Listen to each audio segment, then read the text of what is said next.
Hello, everyone, and welcome to our Eddie Plank birthday anniversary celebration.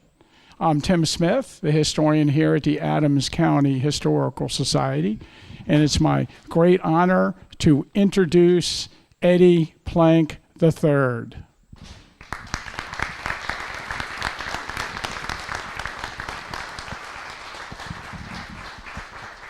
Thank you.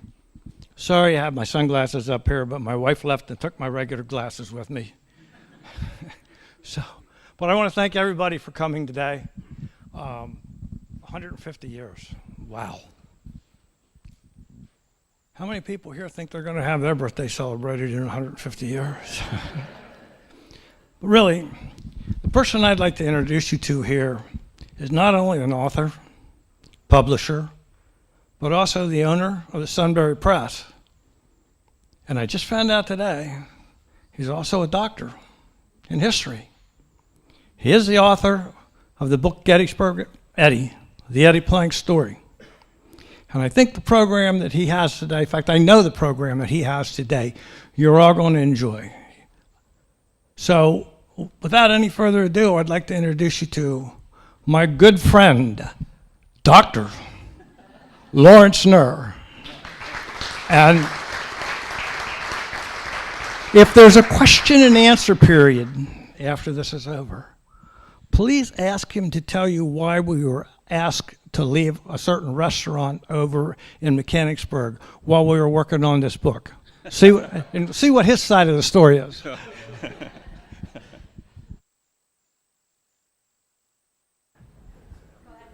All right, test. All right, that's good. You take that back? Yeah, thank you. All right, before we get into this, a quick trivia question. All you baseball fans, you see Mr. Plank there on the screen. What uniform is he wearing? Does anybody know? No? No? St. Louis Browns. That's his Cracker Jack baseball card, I believe. All right, and I'll also just say, what a lovely presentation, the dedication of that plaque a little while ago. While it was happening, I was thinking about the attempt to raise funds for the Eddie Plank Gymnasium some years ago after he died. And every time they tried to hold a ball game to raise money, it rained. And I thought, wow, 150th birthday, he finally gets his sunshine. So, no, that was wonderful. So yeah, I'm Dr. Lawrence Knorr. I'm going to give you a presentation on Gettysburg Eddie. Just a little more about me. You can read the screen. Lots of education. 42 years in IT, so I have had an IT career, and I'm an historian, and I own a publishing company, and all this is sort of related, but not. The common thread is me, and that I spend a lot of time doing diverse things. I'm the author, co-author of over 40 books now, and most of them on regional history. I'm also a member of SABR, so I love to write, research and write about baseball. Founder and CEO of Sunbury Press, now 21 years old. And I live on an historic farm, not far from here, about 30 miles, near Boiling Springs. If you haven't heard of my company, we now publish 100 titles a year. We have over 1,700 titles, 700 authors under management, 15 imprints, books sold worldwide wherever books are sold. And we only make money by selling books. So there's a lot of publishers these days that make money by charging authors fees, but we don't do that. So we've had a lot of success. Maybe you've heard of us, maybe you haven't, but now you have. So I'll end with that commercial and jump right into the presentation. Ogden Nash, back in the early 20th century, he wrote a poem, Line Up for Yesterday, and one of the stanzas in it was, P is for Plank, the arm of the A's, when he tangled with Maddie, games lasted for days. Other people had great things to say about Eddie Plank. Connie Mack just thought of him like a son. He said he was one of the smartest left-hand pitchers. It has been my pleasure to have on my club. He was short and light as pitchers go, but he made up for the physical defects, as such they were, by his study of the game and his smartness when he was on the pitching peak. You can see what Jack Coombs said he was always thankful that he was thrown into such intimate contact with so inspiring a man in the days when the majority of ball players were a much lower type than at the present. I wonder if the ball players today are any better. Forgive me, I missed the 3 yesterday. Those are all outstanding citizens. Eddie Plank was not the fastest, not the trickiest, and not the possessor of the most stuff, but just the greatest. That was his good friend, Eddie Collins. Ty Cobb also famously said that Eddie Plank was the toughest left-handed pitcher he ever faced. So who was Eddie Plank? Eddie Plank, I think the reason we're here today, August 31st, 1875, he was born in the area. Unfortunately, only lived about 51 years, not quite 51 years. And his major league career spanned 1901 to 1917. You can see 300-game winner. And if I'd ask you who was the winningest left-hander in Philadelphia history, if you didn't know Plank, you would say Steve Carlton. That was actually Eddie Plank. Steve Carlton, I think, won more games in his career, but he won them with the Cardinals and the White Sox. And I don't know if he actually won a game with the Indians, but he tried to pitch there maybe a little too long. So here you can see if Eddie Plank had one of those Topps baseball cards, that would be the back of it. And just as you scan down through it, you can note that the dark black numbers, the highlighted numbers, are when he led the league. And you can see that he didn't do that very often. But he tended to be very steady. He was a steady Eddie. You see his earned run averages in the dead ball era were fairly low, but his wins and losses, he topped 20 wins quite a few times.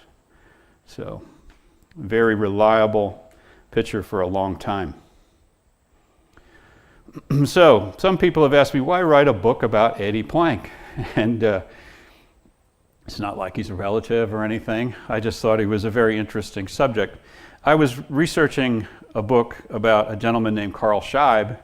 You probably haven't heard of him, but he was the youngest player in Major League history at the time he came up. And then not soon after, Joe Nuxhall came up and made Carl Scheib the second youngest, but he was always the youngest in the American League, and he is to this day. And I got to know Carl before he passed away, and his nickname was Wonder Boy, which is a really cool name for a baseball player.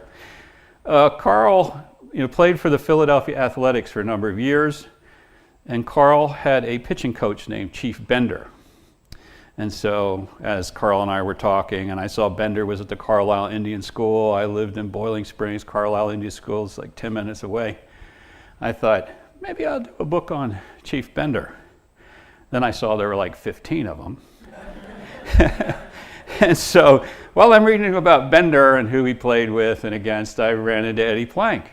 Like, Eddie Plank, Gettysburg, Eddie. Oh, that's a little further from Carlisle, but I can drive 30 minutes, venture out into the world. And I came down, took a look at his home and some sites, and I thought, there's no book about Eddie Plank. At the time, there wasn't a biography. And so I thought, well, why not me? I'll do it. And so I did. And it was published in 2018. It was nominated for the Lawrence Ritter Award, which is Saber's award for dead ball era books. I was nominated, didn't win. That's okay. It's just an honor that somebody thought it worthy to at least be talked about. Comparing Scheib and Plank, so when I've thought about this, they're both born in Pennsylvania Dutch ancestry, born into farming families, local heroes of their town ball teams. They were both signed by Connie Mack to play with the Philadelphia A's. They both avoided minor league baseball. They were both good-hitting pitchers, whatever that means. Of course, they would probably tell you they were. They played most of their careers in the American League. And, Plank pitched on some of the greatest teams in American League history. Unfortunately, Carl did not. So, interesting comparison between the two. I realized after I was done with both books. So as we heard this morning, the Plank family, Eddie's grandparents and parents, lived west of town. And during the Battle of Gettysburg, they lived very close to a stream called Willoughby Run. Henry Heath's Confederate division was coming down the Chambersburg Pike from Chambersburg towards Gettysburg. and they went right across the Plank Farm. And some of them stayed. They turned it into a field hospital. They tore up all the fence posts, used them for firewood, took all the linens, took all the curtains, and just made a mess of the place. I guess any livestock that was left, of course, they used, and so on. So when the Planks came back, the house was ransacked, and it took them some time to recover. Of course, Eddie Plank's father decides not to stay there, and he moves up into Strabane Township, north of town. And it's just off the old Harrisburg Pike in Strabane Township. The farm is still there to this day. You can go and visit. There is a development, Plank Field, right next to it. So you almost can't miss it as you're going up the road. It's like, wonder where Eddie Plank lived, and then all of a sudden you see a development named after him. But it's really cool to see the farm and imagine, where did the boys play ball? So there's alongside the farm is a road that turns into a dirt road that leads to a little village called Good Intent. And I really like that name for a town. It's like, where are you from? Good Intent. It's like, well, we meant well. So, but the Plank boys, when they went to school, they only had about a half mile or so to walk. And they'd leave the farm and they'd walk down this dirt road, and there was this one-room schoolhouse. You can see it in the upper left. It still exists today. It's been turned into a home. Oh, there's the Plank Field sign. And that's what that dirt road looked like a few years ago. I drove it the other day. It's been graded a little better, but you still get a feel of what it would have been like.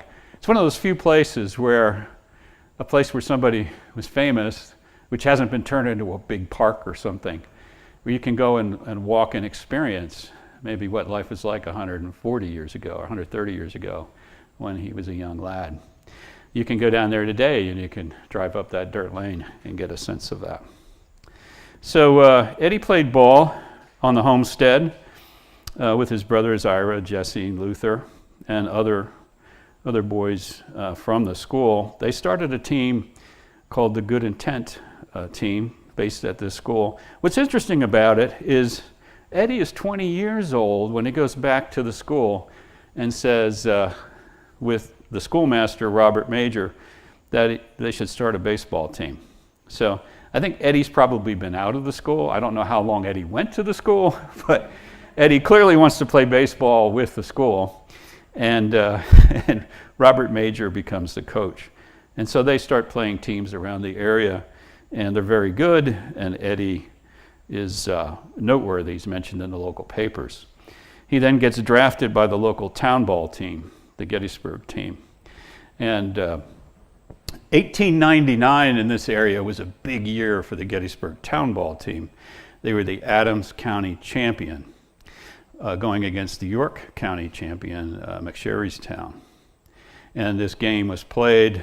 Of course, Gettysburg won, and Eddie in the headlines was described as a mighty baseball pitcher. Plank, the Gettysburg twirler, struck out 16 local players. It was summed up as follows. This is actually a quote from the Gettysburg Times. Of the 29 batsmen who faced Plank, only one reached third base, and only two reached second base. 3 hits, 2 of which were scratches, were all the home team secured. There was only 1 fly to the outfield. 16 of 29 were retired on strikes. 1 was given as base on balls, 1 was hit by a pitch ball, and the remainder were retired by the infielders, with the exception of 1 fly to the outfield. Now, I wish that was an actual photograph of that game. They don't exist. That is just an old picture of a late 1800s ball game. I've included here the lineup for that Gettysburg town team. I don't know if there's anybody in the audience related to any of these fellows, but you can see who they were. And then a little bit about each of them. Robin Wolfe ended up, he was the catcher.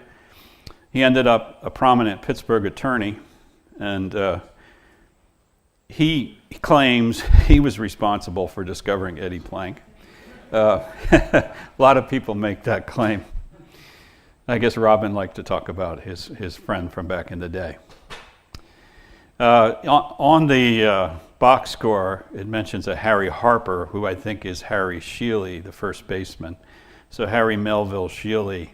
He did not live a long life, but he was the local guy here, first baseman.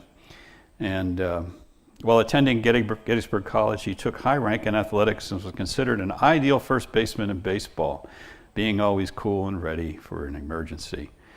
He's buried at Evergreen Cemetery, so you can see one of Eddie's teammates. Guy Griffith, second baseman. He married a girl from Pittsburgh, and then he became a life insurance salesman. Moved to San Francisco, where he passed away.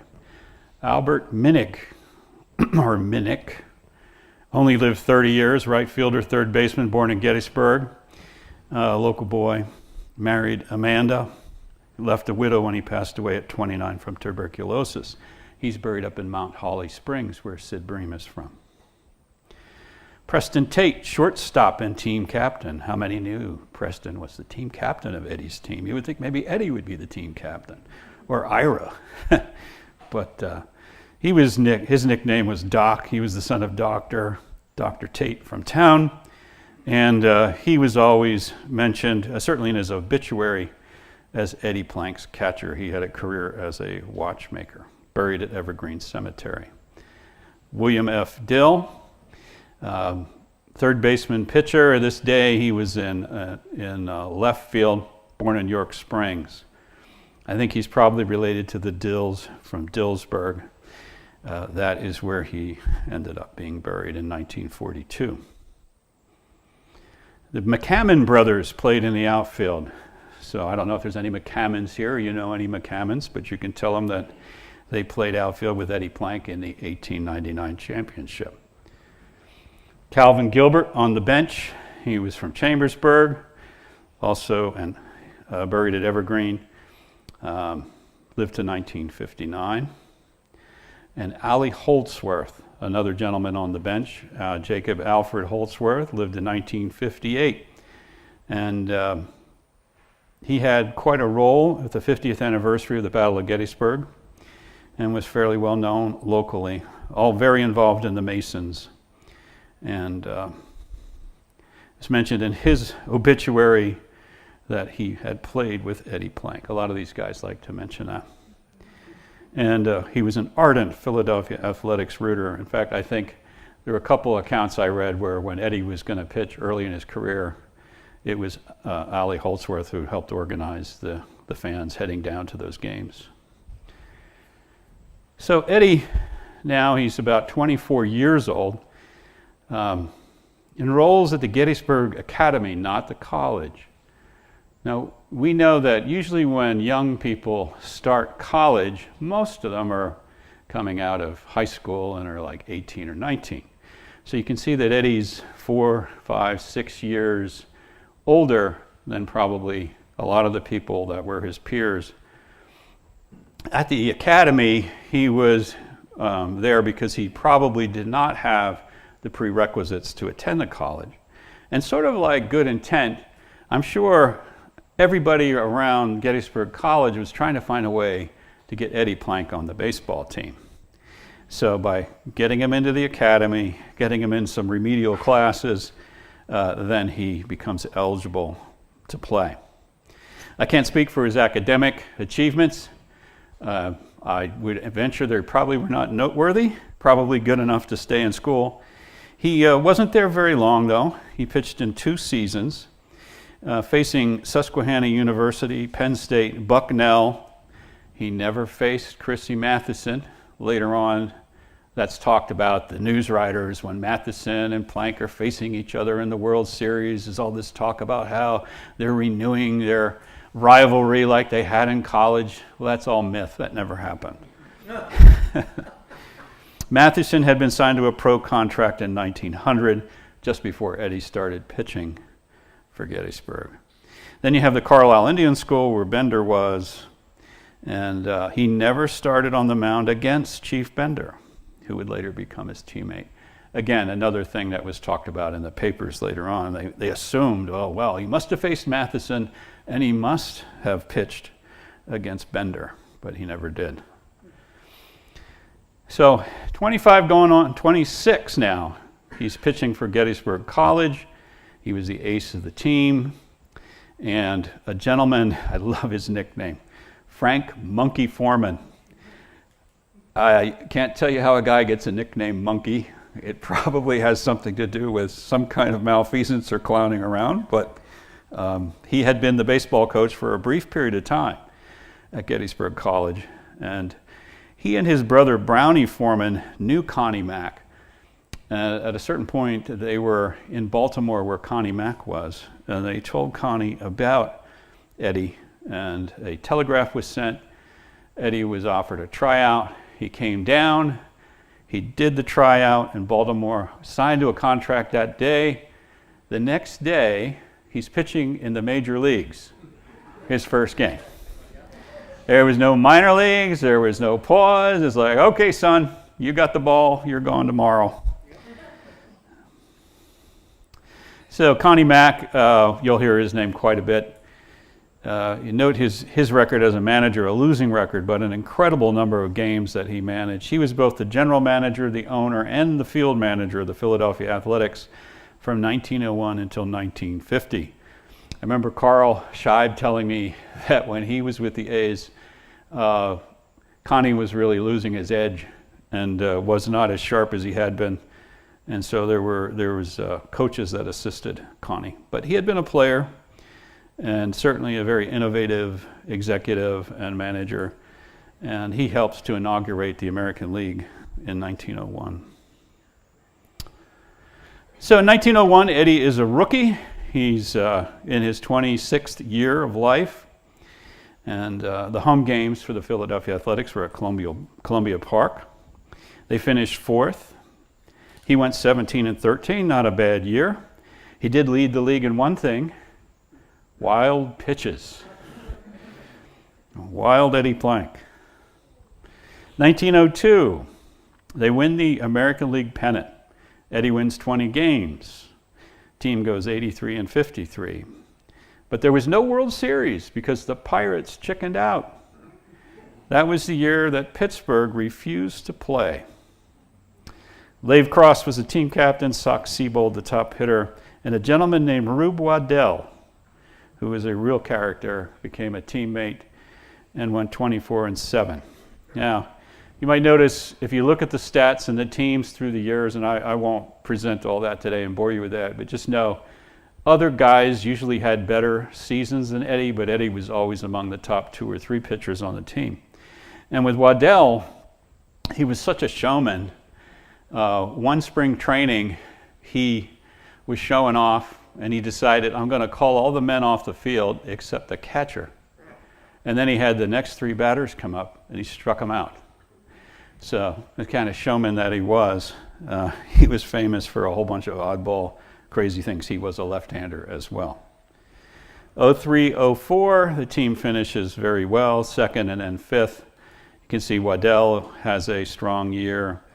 Eddie has a strong season as well. Chief Bender comes along, joins the team. As a rookie, he also wins 17 games. Next year, he only wins 10. The problem is the team's lacking offense. 1905, they finally make it to the first World Series. Eddie has a great season at 24-12, wins the American League pennant. Once again, Waddell, look at his minuscule ERA. And it's an interesting story about Waddell. Unfortunately, the A's, and this is probably the first time that the Mathis Plank comparison is made, and the Giants had such an incredible season at 105-48, McGraw's Giants, and unfortunately, Rube Waddell was unable to pitch in that World Series because it was a tradition after summer was over that the men should not wear straw hats. And Rube Waddell, in his brilliance, saw a gentleman wearing a straw hat. He decided to attack the man's hat. And when doing so, he injured his left arm and then misses the World Series. So that was the famous straw hat incident with Rube Waddell. Unfortunately, they end up losing that World Series. And, you know, baseball is a tough sport. You might have the best team in the league, but you don't win the division or the league every year. And for 4 consecutive years, the A's were a fairly strong team, but they did not win the pennant. However, they did open the new park, Shibe Park, in 1909. They won 95 games. They narrowly lost to Ty Cobb's Tigers. This is also the time when the famous $100,000 infield came to be, playing behind Plank and the others. Eddie Collins, Jack Barry, Frank Home Run Baker, and Stuffy McGinnis were all signed. And, you know, what do you think of a $100,000 infield? How many infielders could you buy today for $100,000? Would you even get an at-bat from some of these guys? The money they... What is Bryce Harper making in an at-bat? It's probably more than $100,000. Yeah. 1910, 1911, this is when the A's really peak. And Eddie is also having some of his best years. They win the World Series both seasons. And Jack Coombs is a 30-game winner in 1910. Chief Bender, 23-5. Eddie, 16-10, getting through a bit of a sore arm that season. And it's really Bender and Coombs who carry the team through the World Series. 1911, Eddie's back with some better numbers. Coombs still pretty strong. You can see the batting averages of Collins, Baker, McInnes, and Barry, why they called them the $100,000 infield. You would think with batting averages like that, they'd make more than $100,000. But anyway. Eddie won Game 1 of that World Series in 1911 versus Rube Marquard, but he lost Game 5 in relief. The A's beat the Giants 4-2. Now, around this time is when the famous T206 baseball card series came out, but from the American Tobacco Company. And we all know about the Honus Wagner card and how that is scarce and very expensive. I guess you can drop a few million dollars and not get one. But the Plank card is almost as rare. We're not sure why that baseball card was not produced in great numbers. Perhaps Plank did not want it, similar to Wagner, to promote tobacco consumption. We don't know that for sure. But the card today valued at over $50,000. So anybody have one in a shoebox somewhere? They're probably all over Gettysburg. Anyway. 1912 was a near miss. Boston ran away with the pennant. The A's finished third. Eddie went 26-6. He was the best pitcher on the team. Now he's 36 and 37 years old this season.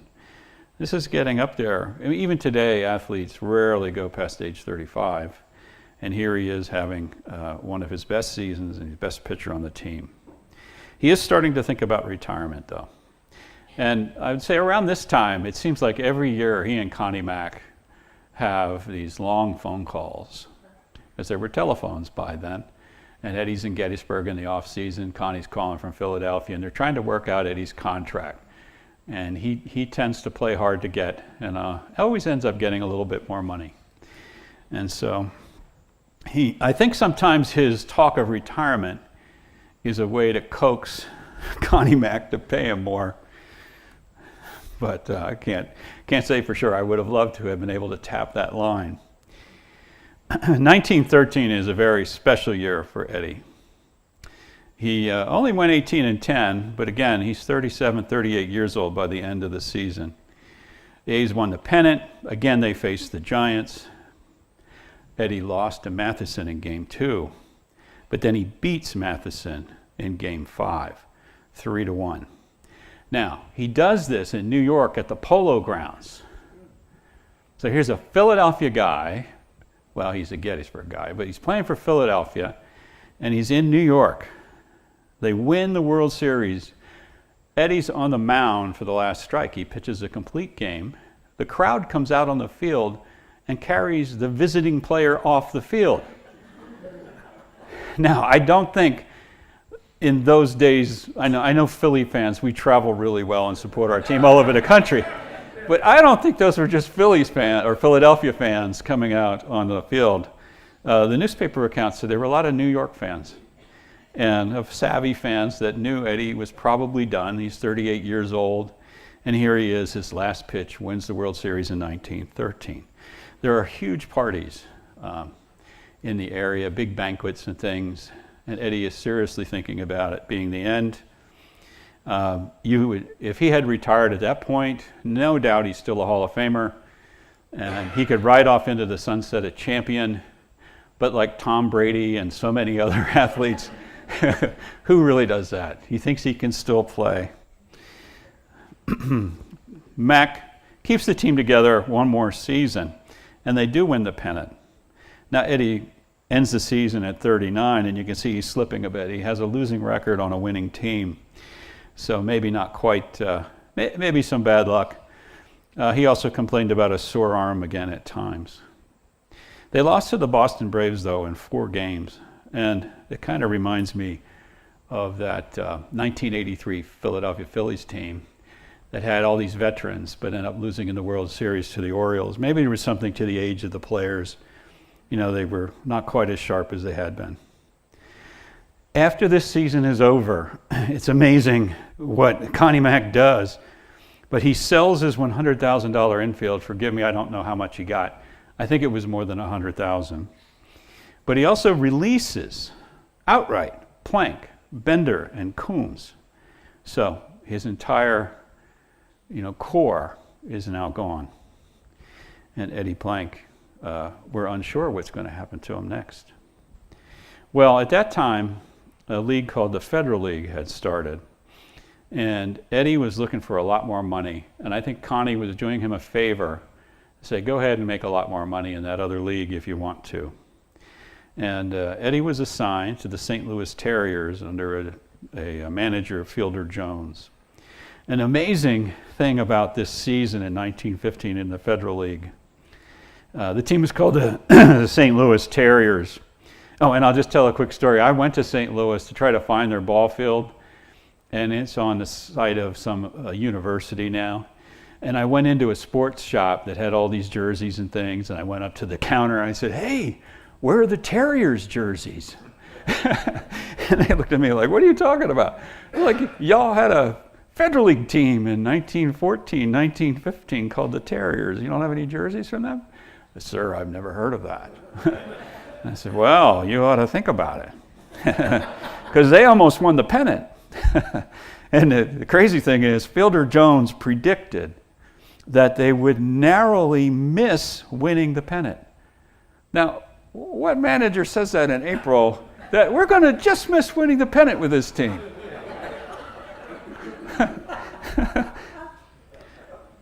Amazingly, the Terriers lost by just percentage points, the pennant. They tied in the standings, you know how wins and losses, but I guess one team didn't play the same number of games, and they finished percentage points behind. They did not have a playoff. They declared the other team a champion, and Fielder Jones was like the Nostradamus of baseball predictors. 1916, 1917, the Federal League fails. The St. Louis Browns then pick up the rights to Eddie Plank. And he was 41 at the end of that season. He had a pretty good season with the Browns, although they were a mediocre team. You can see the 16 and 15 record, 2.33 ERA. This is when he married Anna Cora Myers. She lived, I guess to my right, a few miles in Oxford, and Eddie would often go over there to visit. I think he was courting her for probably several years before that, but they finally got married. I think Eddie was waiting to get married until he knew his career was going to be over. And he still gets married before his career is over, but it is really right at the end. He was able to negotiate when he was coming back to the Philadelphia area or the Baltimore area with the Browns to be able to go home to Gettysburg and spend some days there, and then go and do his turn in the rotation, and then go back with the team. 1917, he's having a pretty good season. He's 5-6, and he has a famous game against Walter Johnson that it's 0-0 into the ninth inning, if I'm remembering it correctly. he ends up losing 1-0. And he comes out of that game, his arm's aching, and he decides to retire. He just decides that's it. Now, that sounds like a pretty good story. You got a sore arm and you just lost to this kid named Walter Johnson.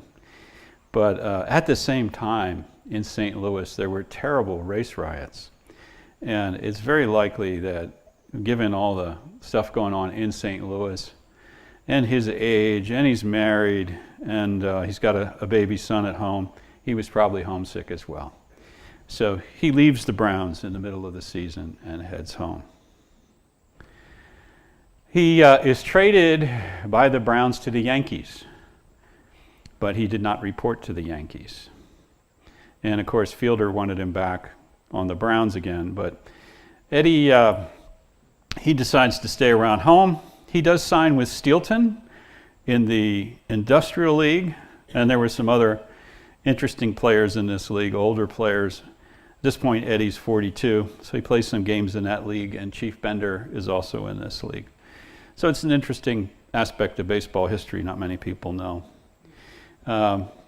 Some guys did this to avoid service in World War I. Of course, Eddie was too old to be drafted and was married and had children, or a child.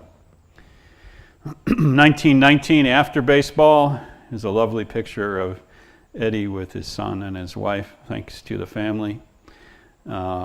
Eddie loved Gettysburg. He loved hunting and fishing in the area, loved to be outdoors. He and his brother opened an auto dealership and garage downtown. I think there's a Chinese restaurant right across the street from it. I'm forgetting the name of the street. He was also known for umpiring local games. Could you imagine? You're a kid playing Little League or Town Ball, and Eddie Plank is the umpire. That's pretty special. He also was known for occasionally giving unofficial tours of the Gettysburg battlefield to friends. No, he was not an officially sanctioned tour guide. He just did it for fun. Sadly, when he was only 50 years old, in 1926, he had a stroke that paralyzed his left side. So the man who made his living with his left arm couldn't move his left arm. And he was in bed for just a few days, his health failing. There was also, as I was reading through all the accounts, there was a time during his career when he had been hit very badly in the head and had probably a severe concussion. And I wonder if that had been a wound that maybe led to his stroke or not. Just conjecture. There's a tremendous funeral for Eddie Plank. A lot of ball players came out. Connie Mack was heartbroken. He said, "I have lost a son." So Eddie Plank remembered in a number of different ways. Of course, his career record, winning as lefty, most shutouts by a left-hander. We all know the restaurant downtown, Gettysburg Eddie's. I mentioned the gymnasium, that the rainstorms prevented fundraising, but eventually it was built. And of course, in 1946, he went to the Baseball Hall of Fame. I don't know what the Bear Ball Hall of Fame is. That's a typo. That's been on there for years. Apologize for that. I guess that's the Naked League. Or